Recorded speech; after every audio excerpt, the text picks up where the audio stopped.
welcome to Turning Tuesday. This week I'm Reese and I'm covering a couple of different events. So I've been out at a couple of different wood turning events over the last couple of months, and there is some timestamps on the video, and I have thrown in a collection of photos from Ararat UTurn as well as the Wandering Termites down in Pambula, and yeah, there was a few other things that went along the way. I got a question a few weeks back from Dobby Robertson, and he wanted to know what my video lights were, and so I included a section towards the end that goes over what my actual recording rig is, and with any luck that will help some people. I am also including in the description the affiliate links from Amazon where I bought a lot of the stuff, because even trying to go to alternate websites and the direct manufacturers websites, their prices were still significantly cheaper, and I'm a tightwad, so I ended up going on Amazon, and most of it was next day delivery.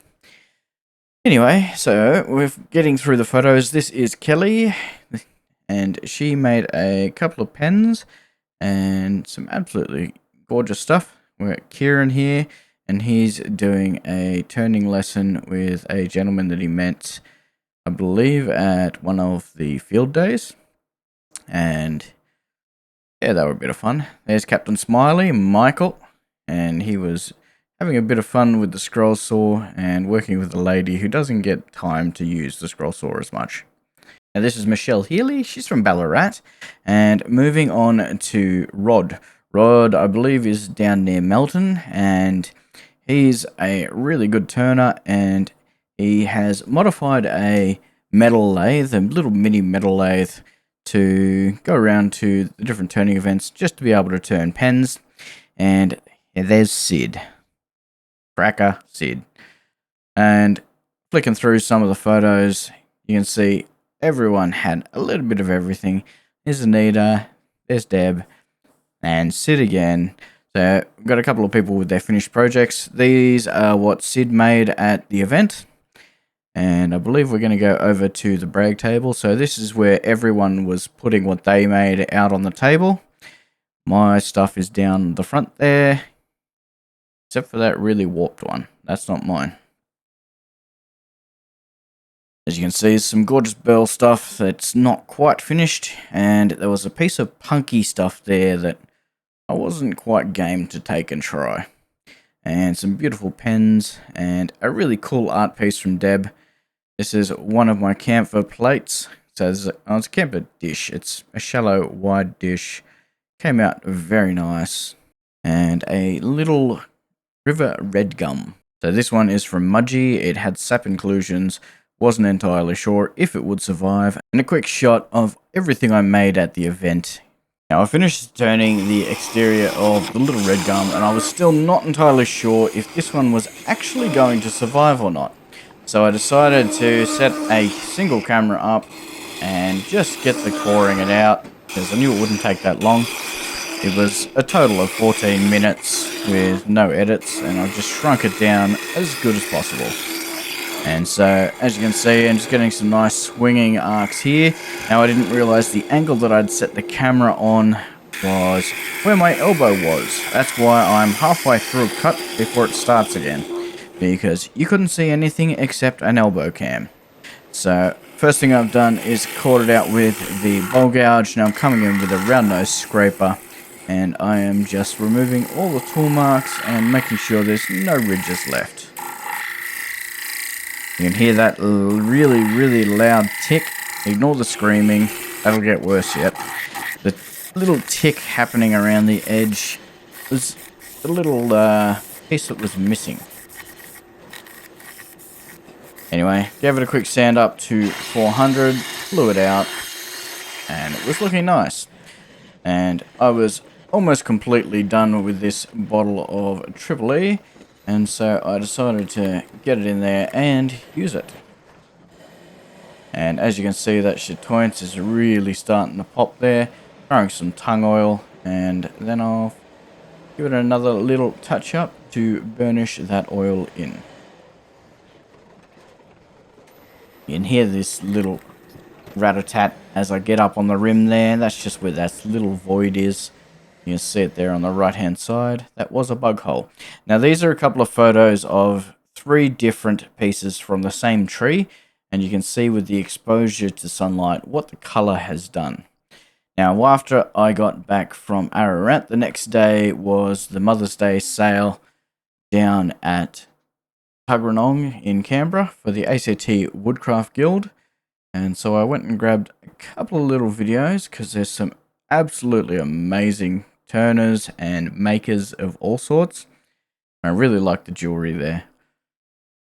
And some of these boxes have exquisite fits. There's one on the far side there that as you put it on, it does a soft close as the air is escaping around it.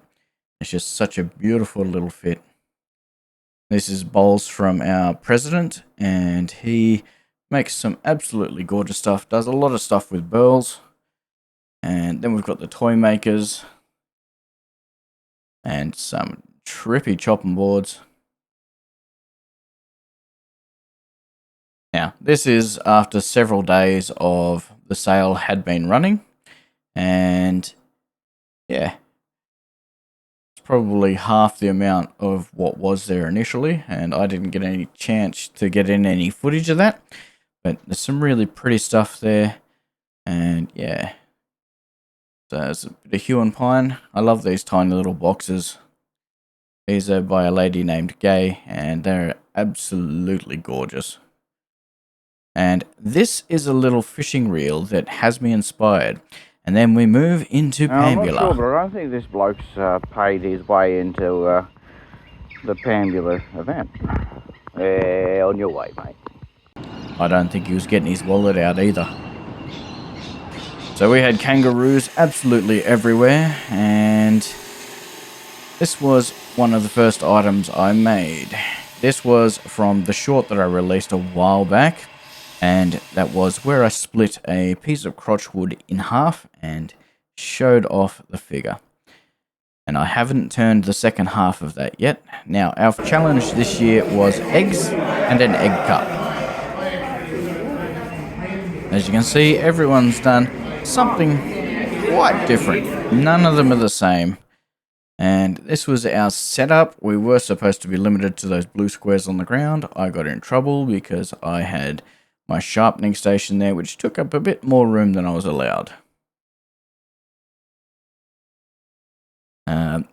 This gentleman is Hilton, and he was fresh out of heart surgery, and he still turned up. We helped him get set up, and he managed to turn some beautiful little pieces. I believe he did some mango, some avocado wood, as well as some hue and pine. And I managed to get photos while he was doing the hue and pine. There's Dooley, and this gentleman everyone had a good laugh with, because on the first day he decided to run a router and a dust extractor for the better part of an hour and a half. And in a small environment like this, by the end of it, we were all saying, "What'd you say, Mal?" This one's a piece of yellow box. It was crotchwood, and it was covered in bird's eye. Moving on to a camphor lid on a claret ash base, and the super glue that turned up in my lunch. Now this is Marion. Marion had made a nice square bowl with a beautiful little rim, and it included a nice inclusion of her north, south, east, and west. I laser engraved that in for her. Now I got a massive catch and sent my piece absolutely sky high, and yeah, that wasn't fun. And just jumping through all the little pieces I made down at Pambula. That one is just sitting on my phone camera, or my phone torch, and it was still showing up really well. As you can see, all the figure in this piece that is absolutely gorgeous, just hiding in the back. And we're going to move on to a Banksia bowl.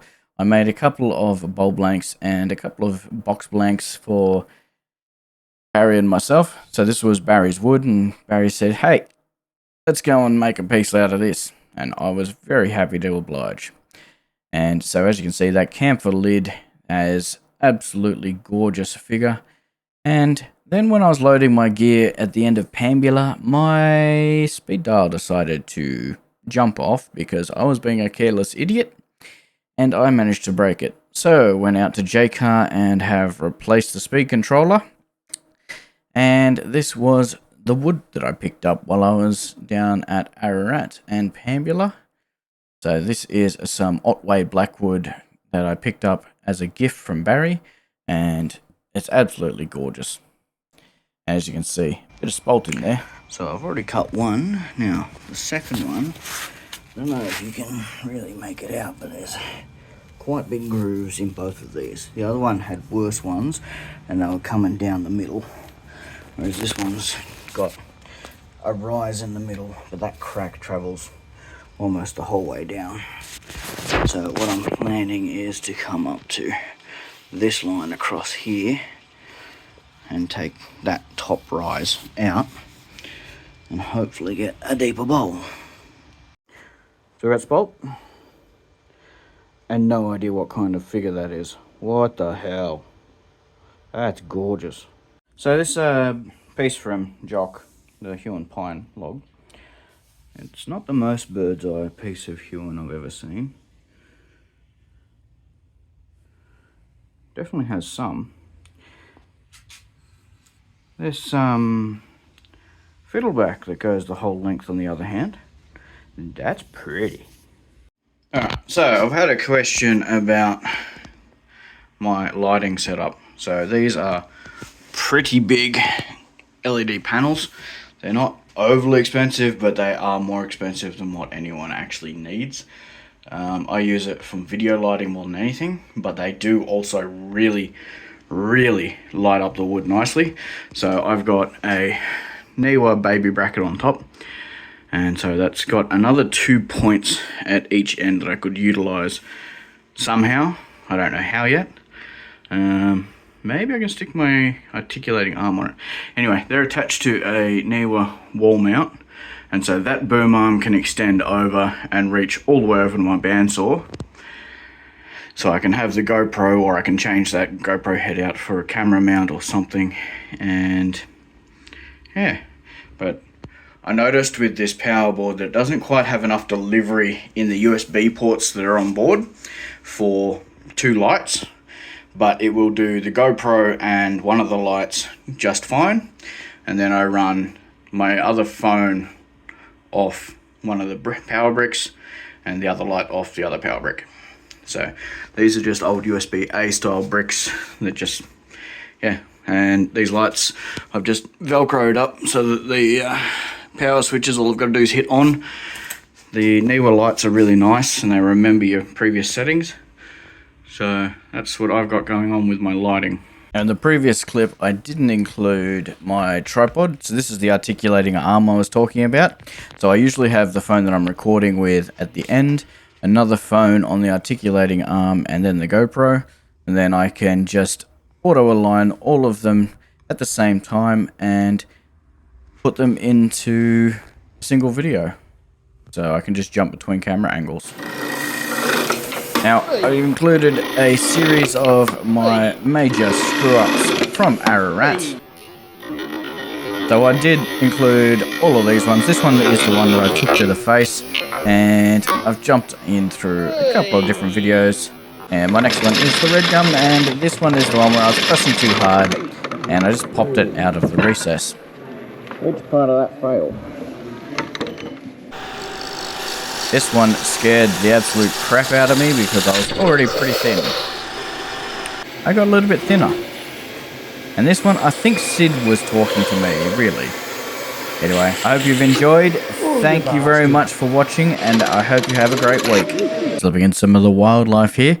Now, if anyone's still watching, I've just reached my first level of monetization.